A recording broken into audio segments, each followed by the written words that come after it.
All right. Oops. Facebook. Sometimes Facebook doesn't go. Oh, I have to remove Facebook.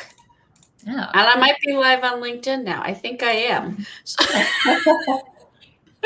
Hello. hello. This happens if you go like Facebook doesn't allow you. So like on StreamYard, hey guys, everyone, hello. But on StreamYard, which is the service that I use to push out to, YouTube, LinkedIn Live, and Facebook Live. On Facebook, if you don't show up quite on time, then it makes you go delete it, and then you're already live on the other platforms. But then it gives me this error message where I still have to go delete it on Facebook. And Well, that's annoying. what was it about the Mercury retrograde that you were saying is throwing all of our technology off, Jackie? All of the communication technology. It also will make an ex come back from the past sometimes. Oh. Little stuff from your past might be like, hey. It's also messing with the electric grid in Texas these days. No. Absolutely. I'm all blaming retrograde. All blaming. I'm gonna use that the rest of the week. Me too. Anytime I have like a calendar, scheduling fail, it's just the it really. I mean, I've had so many reschedules and scheduling problems, and it's been retrograde, I think, for 2 weeks, and there's one more week, so you've got one more week of excuses. It's great. Okay. Okay, good to know. Well, hello, everyone. We're live here with Jackie Brubaker today. Super excited to talk to that girl. You are that girl. I'm that girl. That girl. So you are an author. You have a podcast. Your book is That Girl, a Novel. And I want to hear about it today. I want to hear about you and your story and your journey to getting your book written, becoming an author, a novelist, and then taking that and turning that into a podcast, which is now one of your big projects that you're doing these days. And I had the opportunity to be a guest on your podcast, which was super fun, and how we met. And so now I'm excited to interview you today. So just give everyone a quick background on who is Jackie, that girl. Who knows about, the stars and the moon and all of that stuff. Oh, well, I'm certainly not an astrologer. I'm not that girl. I just enjoy it. So I'm Jackie Brubaker. I am a producer. That's my real job. Although podcast host is it's like a runner-up. It really is becoming quite the job and kind of turning into something huge, which is great. But I interview talent and producers and directors for TV shows for NBC Universal and other studios. And I've just been interviewing for about, 7 years. I have a journalistic background. So I've always been a writer, producer. And I started writing my book, That Girl, way back, oh my gosh, at least probably like 8 years ago. And it was basically a way to kill time when I was at work. I would just see, because I worked in TV and because I do still work in TV, I would just see crazy things. And at the time, I had just come out of the music industry. I was an artist and also a producer and a writer. That's the only job title I have. It just depends on which area you want to put me in. Kind of creative facet. Right. Yeah. Yes. Yeah. Right. So I will write and produce. So I had been in the music industry for 10 years as well as TV. So I saw both sides of crazy and fun and just like the politics and all of it. And so I would just write these funny notes down about things I was seeing or things I was hearing. And I just, in catharsis, started writing a novel and quickly realized I didn't actually want to give a description to that girl. I didn't want to give her a name.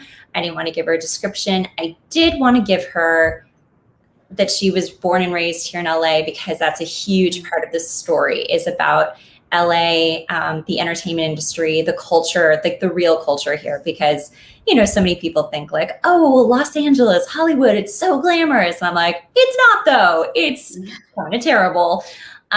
So the book is really a coming of age story about that girl who is really trying to figure out what she wants with her life. She's a struggling songwriter. She also works in TV. I mean, it's very semi-autobiographical from my own experiences and my own struggle to figure out like where do I want to be? And when I was, really writing it, I was sort of in that place. I had a agent for a moment, and the time I had an agent was so long ago now, but the book had been written once, and she was smart enough to see that it wasn't quite there yet. And so we stopped our relationship. And the reason it wasn't really there was that I hadn't kind of come through the arc to get to the other side myself. So I didn't really know how to write the ending. I had an ending, but it was just kind of very movie-esque and it didn't feel very real. And so I ended up rewriting a tremendous amount of the book years later. And that's the version that's out now. I had worked with a really big manager as well here in LA, and that just wasn't a great fit either. So I kept having these really big time people in my life. I was like, yeah, my book's going to be made a movie and all this stuff you hope will happen. But then I just was really following my gut. I'm like, I don't think these are the right fits. And so I decided to self-publish during quarantine because I had always thought, if there comes a point where I feel like that's the right thing to do, if I've really kind of exhausted my other options, I'll do it. And it just felt right. So self-publishing is not for the faint of heart. It seems really easy. It seems like, oh, I'll just upload my book and some graphics and we're done. And it's not like that at all. So I was able to do it by myself. Definitely in the future, I will hire someone to do that and all of that because it's really annoyingly complicated if you don't know what you're doing. It's a uphill battle. But while I was, working the book out for publication, one of my best girlfriends had been begging me for years. And I thought this was so strange. She's like, you need to start a podcast. And I'm like, who cares what I have to say? I'm just a girl. I don't know. Who am I to say anything about anything? I don't know. And she's like, seriously, please start a podcast. Please start a podcast. People don't know you the way that, all of us close friends know you. And that is very true. I was very cautious of what I was putting out publicly about my opinions or thoughts or anything like that, because I work in a very public industry and you have to be a little careful, right? So I thought, okay, this would be a good marketing tool. Let me create a podcast that is connected to the book and it's just cross promotion back and forth, back and forth. So the original idea for the podcast, which is called That Girl, the Podcast, appropriately, was to have the audiobook version every week. So each week would be a chapter. And then you'd also have a discussion as another episode. So it'd be 2 episodes a week. You'd read the chapter for free. You'd get the discussion and you'd be like, oh, that was fun. And so I did that and really asked, everyone and their mom to help promote for me. I really did a grassroots kind of thing. I didn't go crazy with Facebook ads or anything like that. I just really got the word out and just was, diligent on social media to be like, it's coming, it's here, buy it, read it, listen. And what I noticed quite quickly is that the discussions I was doing on the chapters were really just turning into interviews, which is where I live anyway. And that's what people were really starting to grab onto. And also quickly, I just wanted to do interviews that were a lot deeper and a lot more interesting and just really great story of people's lives. And so I pivoted pretty quickly into season 2 after 2 months. And season 2 started in January. And that's when I started just interviewing inspiring people about inspiring things. And that's when the podcast just took off. And I literally did 17,000 downloads in one day. It was insane. Amazing. Yeah, it was incredible. Awesome. Yeah. So what is it that you think that caused the podcast to take off in that? And I do want to get back a little bit on some things that you said about the book, but do you think it's the mix of topics? Do you think it's the guests, a little bit of both? What are some of those things, since you did it one way and then pivoted and then it went woo? What were some of the really key differences that you think were the reasoning behind it taking off? I think in the first few episodes, I kept thinking, oh, this should be a really fun, light show about, just the entertainment industry. But because I'm light and fun, sure, but like I really run, I run really deep. And so I naturally dig for that.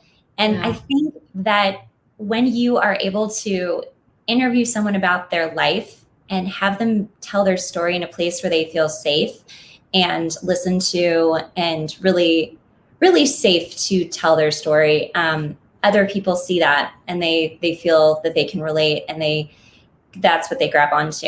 And so that's honestly being really authentic, not second guessing, like, what should I put out there versus what do I feel like I want to put out there.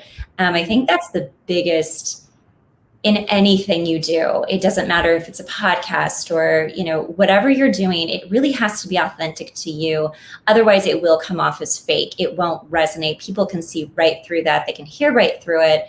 So, and also, with podcasts, it's tough when you're starting. Nobody's listening to you. Nobody listened for a couple of months, which I was very rare. And this was just not at all what I was expecting. I was expecting no one to listen forever. I wasn't thinking anything of it. But, when people really did start listening, I started really looking at my stats and saying, okay, these episodes are doing better than these episodes. And you have to just watch your audience, listen to your audience, but also still stay true to you. So, I know what kind of episodes do really well. I try to do more of those. My summer series, That Girl Summer, is going to be very light, very fun, but still depth is in there so that people who have been listening for months and months don't feel like, oh, wait, where'd the show go that I loved? It's still there. It's just a little bit lighter because it's summer and we're all at the beach anyway. So. I just got back from Orlando. Yeah, I was in Florida all last week, and I was reminded that I now hate the heat. No, it's humid. I'm not built for it anymore since I moved to the mountains, and now I'm like, I was like, oh my gosh, this heat! Just a wall of heat. It's just like just a wall of heat. Walked right into it. But I love your. I've been seeing your promos. I love how you have that light summer feel to the summer, Yeah, you gotta light it up here and there. Yeah. Well, let's take a step back to the novel and the journey on that a little bit, because I do want to dig deep into that. So you mentioned, and let's get into the, publisher, agent versus self-publishing. You mentioned that there were a few people you were working with, big people who you thought were going to do big things with you, but then it didn't feel like a right fit. What was it about that made you feel, something's off? Was it them pushing you into a direction that you were like, that's not what this book is about, or something else? Like, what was that experience? That absolutely happened with the manager who I worked with just a few years ago. His assistant found me in a really random way and was like, I think that my manager that I work for would be really wild about your book. And I was like, okay. And, I checked him out and I was like, oh, he reps some really big screenwriters, actually, which is perfect because the book is so much geared towards that anyway. And it's written kind of in the flow of a screenplay. It's not written in the flow of a novel. When you read it, it reads quickly and it reads very visually like a movie. A lot of people kept saying like, gosh, it feels like I'm watching a movie. And that makes sense. But this manager, he's just like your typical heady LA manager who's like got some clout. So he's like, well, I think we should rewrite the story. I think it should be like this. And I want to help you do it. Like, basically, essentially, I want to take even more percentage of your book. And I was he was taking something that, I had people read and they were crying at the end. They're like, I don't want it to end. This is so good. I just feel like I went through her journey and it was my journey. And like, people were just responding so well to it. And then he's like, let's just scrap it based on his own, greed. And that was scary to be like, well, I think I'm going to bow out because I really believe in this story. And even if it never becomes something big, I don't want to sell out like that. I really felt strongly that I had something here. And then the agent was lovely. But again, she read the first version of it, which was similar, but also not quite there. And her notes were fantastic, but it was just a timing thing. Like I just hadn't matured fast enough. I think I was like 29. And I know that sounds older for some people, but when you live here in LA, it's like you're just eternally young and people don't mature very quickly. So I think that I was like still just very, youthful, and I hadn't quite learned all of the lessons that I needed to write an ending that it needed. And she was lovely. And that was hard too, because it was a very big agency. And the fact that someone was even working with me was huge. And so, yeah, I just really had to make the right decision for me and keep my integrity. Makes sense. I mean, it's your story essentially, right? You said it's a semi-autobiography. So then, what were some of the things that you like, big lessons learned from the self-publishing perspective and going in that direction? It does seem surface level, like, oh, Amazon, I just upload this EPUB file and, like you said, put some graphics in. But clearly, there's a lot more into it. What were some big things that you learned along the way? Yeah, just getting your text to fit in the templates, like technical stuff. This is absolutely hire someone. Just hire like a kid in college who is in design or something, just hire someone. It was so exhausting to just get the technical stuff correct. And my cover's not even that complicated. It was really the indents inside when you're reading the book. And to be quite honest, I'd actually like to redo it. Like, I think it came out last November. I think I'm going to have like a republished in November again and be like, it's been a year and quirks got taken care of. Like, if you didn't buy it, like, now's the time. Just because, I was doing it alone. I am not a designer. So it's a very classic looking book inside, but I think it could look a lot more modern. And again, that's just not my forte. So I would absolutely tell everyone, hire someone to do design for you.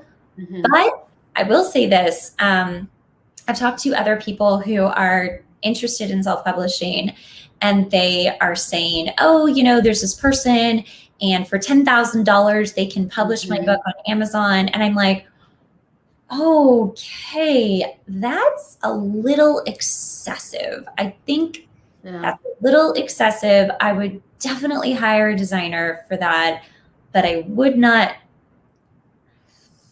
I don't think it needs to cost that much. I don't think it needs to cost that much. Because I've heard of this too. So yeah, I was curious to get your perspective on it, and I haven't gone through this process before myself. Okay. Yeah, I would not recommend. How much do you think is reasonable to spend on something, for people who are interested in doing this? I would hire a publicist first before I would hire someone like who's like, oh, I can help you publish your book. I would just go ahead and spend that money and hire a publicist who's going to get you written up everywhere. That's what I would do. Like, seriously, I actually tried to get a publicist for free. I was just calling people. I'm like, hey, you're a publicist. We've known each other for years. Would you do something? And then, like, everyone was like, I'm busy. No. Yeah. But, right. Like, money speaks. So if you're going to spend money, if you're ready to spend some money, hire a publicist who really understands the book world, but understands I would just do media. I mean, everybody, get it out to influencers. That's what I certainly did. I just started like DMing influencers, or just taking any contact I had and just milking it. And that's the thing. Like, that's one of the biggest things that I've always done in my career forever, is that I just maintain relationships with people. I really keep in touch, because you never know when you might need to call that person 5 years, 10 years down the line and be like, hey, I'm working on this project. Can I get advice? Could whatever it is. It's just important to keep those contacts, but hire a publicist over someone trying to sell you, I can publish your book for you. Like, no. Yeah. Okay. Well, that's good advice. Anything else? So we talked a little bit about just the actual like design and technicality of it, right? Hire a publicist. Anything else in terms of like promotion, launching it, and then getting like people regularly to get used to, tuning in, so to speak. I just turned on my foot So massager. I don't know if you heard that noise. Sometimes I have a foot massager right here. And sometimes I accidentally hit the button and turn it on. And then it's like, you're like, I just got so relaxed. I'm that girl. You're that girl. So for my book and podcast, they came out on the same day, which was 11/11. And I really took about a month ahead of time to start promoting the crap out of it on social media. And I also just, I had a pre-order going on with the book for Kindle and paperback. Actually, paperback came out a little bit later, but I had a pre-order for Kindle. That's another really big piece of advice. Something that I had to learn the hard way is that your paperback might not be fully ready. Again, hire a designer, because you'll be like, oh, my Kindle's available, but how come my paperback isn't? I thought they were coming out on the same day. Just really cross your T's, dot your I's before you're like, okay, we're launching. Like, I'm serious, give yourself a good 4 to 6 months to get the book ready and have all of that technical stuff worked out, because I was so heartbroken the day that it came out and the paperback wasn't available the same day. I was like confused. I didn't understand what I did wrong. So yeah, just really make sure it's really ready to go. So you won't be heartbroken the day it comes out and you're like, oh my God. But promote, have your friends, what I did was I would send them like a graphic and, hey, like, here's a DM of this graphic. Could you put this in your story on Instagram or Facebook or LinkedIn or whatever? I just asked everyone I knew that was, in entertainment, especially, but just good friends, like, hey, could you post this on your Facebook page or your LinkedIn page? Could you share this? And everybody really came up and did their best. And, this was deep into a pandemic where people were struggling. And I think something about that too was kind of like, oh, we're working together, we're helping each other together. And it was something fun and not depressing. So I think that helps. But, really don't be afraid to ask people to help you promote, to launch. They all did that the day of the launch or a day or so after the launch when they could. But just promote the crap out of it for a month before, because your posts aren't always going to end up in everyone's algorithms. So you could post something one day and like 50% of your people don't see it, so you just gotta, it feels annoying. I don't like to do it either. Nobody likes to be like promoting all the time, but it is an algorithm kind of thing. So you just gotta do it. Yeah, consistency. It's true. And it does feel weird, but yeah, if you consistently do it, it's true. Like, not everyone sees everything, especially if you're Twitter and, it's just like you gotta all the time. And it feels like you're beating a dead horse, but you're not. It does. And also, like when you're being consistent, just remember, like, that's again, like, two things I really like drive home are just be really authentic to who you are. Like, don't do an Instagram reel where you're pointing to stuff because everybody's doing it and you feel like an idiot. Don't do that. I don't do that. I don't do that. I'm just like, I roll up that big time. Right? I hate it. It's annoying. If you don't want to watch it, if you don't want to watch it, most likely your people that will like you won't want to watch it either. So don't do something that feels inauthentic to you.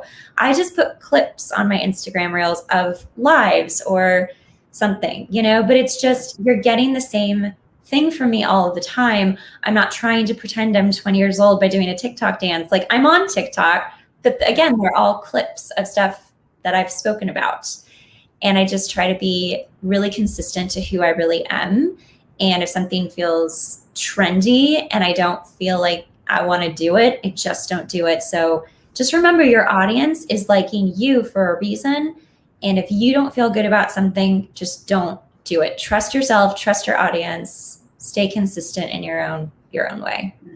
I love that. Okay, so to close us out, I want to ask you for a story from this journey in LA, from the book, from that girl. What was something that was just maybe a funny anecdote from the book that people could expect if they're going to read it? Give them a little taste.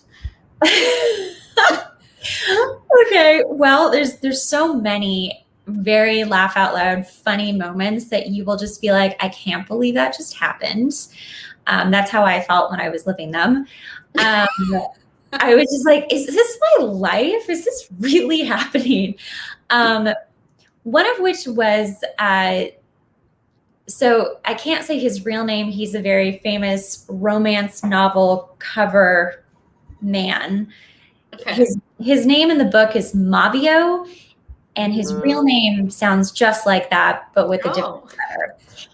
And I actually worked with him once. Really nice guy, actually. But he was, I mean, he like walked in with just this, it was like he had arrived. And all of us were like, and just kind of the presence he gave and the sort of utter confidence that he had. And he was really trying to like ask my girlfriend out. And she was just like this little bunny, like, ah! You know? He was just so overpowering. And that's kind of like something you feel with actors, you know, especially male actors. They can have this huge presence that comes in and you're like, I don't know what to do with myself. And she was like this little cowering bunny, and he was like this huge tree of a man. And he was like, hello, I'm Mabio. And I'm like, oh my God. But just really funny moments of the music industry, what that looks like for real. There's also a really awesome love story, which is it's a coming of age story about her finding herself and also falling in love with someone for the first time in a real way, instead of all the F boys out there. And it's just a very real story about, growing up. I will say too, Chapter 13 is especially hilarious. And if you want to cry laughing, please read or listen to Chapter 13. It really did happen to me, absolutely word for word. I would say just listen to Chapter 13. Okay. I'm going to listen to it and then call you, and we're going to have probably. Yes, please do. Yeah. Yeah. But what's exciting, and the last thing I'll say about the book to sign off is, what's really exciting is because I made an Audible version of it and I never put it on Audible, I instead made the Audible version into a podcast, and that's coming out on July 1st. So it's a free podcast. You can listen to every single chapter in order, and they're about 10 minutes each per chapter. And so you can just listen to it wherever you are, like you're listening to a book, except it's just in a podcast. So it's called That Girl, a Novel, and you can find it everywhere starting July 1st. Awesome. So Amazon, where should people follow you? What's the best place? I think your Instagram, what other social places should people go find you?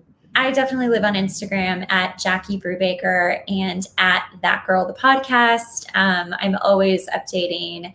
You can subscribe on Apple Podcasts, Spotify, Google Podcasts, everywhere you get your podcasts. You can find That Girl, the podcast, and also That Girl, a Novel, if you want to read the book. But yeah, I mean, I'm pretty much everywhere under Jackie Brubaker. Awesome. Well, hey, I highly recommend the podcast. You have great guests on. I love the deep topics that you get into. So definitely go check that out. I got to get my copy of the book now and read that chapter. And then, the chapter's amazing. We might have to come back around to that on another day. Yeah. It's painfully funny. All right. Well, hey, Jackie, thanks for coming on. It is good to hear this story. I think there's, a lot of people that I talk to out there that are aspiring authors trying to think through, like, how do I actually get the book written? And do I, publish through someone else? Do I self-publish? I think it's a super helpful topic today. And I just appreciate you sharing your story and always being just a total joy to talk to you. Thank you. Thank you so much for having me. Yeah. Good to talk to you, Taylor. I'm sure we will talk very soon. I'm sure we will. All right, folks. Well, hey, Bye. thanks for tuning in today, and we will see you next week live at 11 a.m. Eastern. More to come on the Liftoff series this summer. Take care, everyone. Bye. Bye.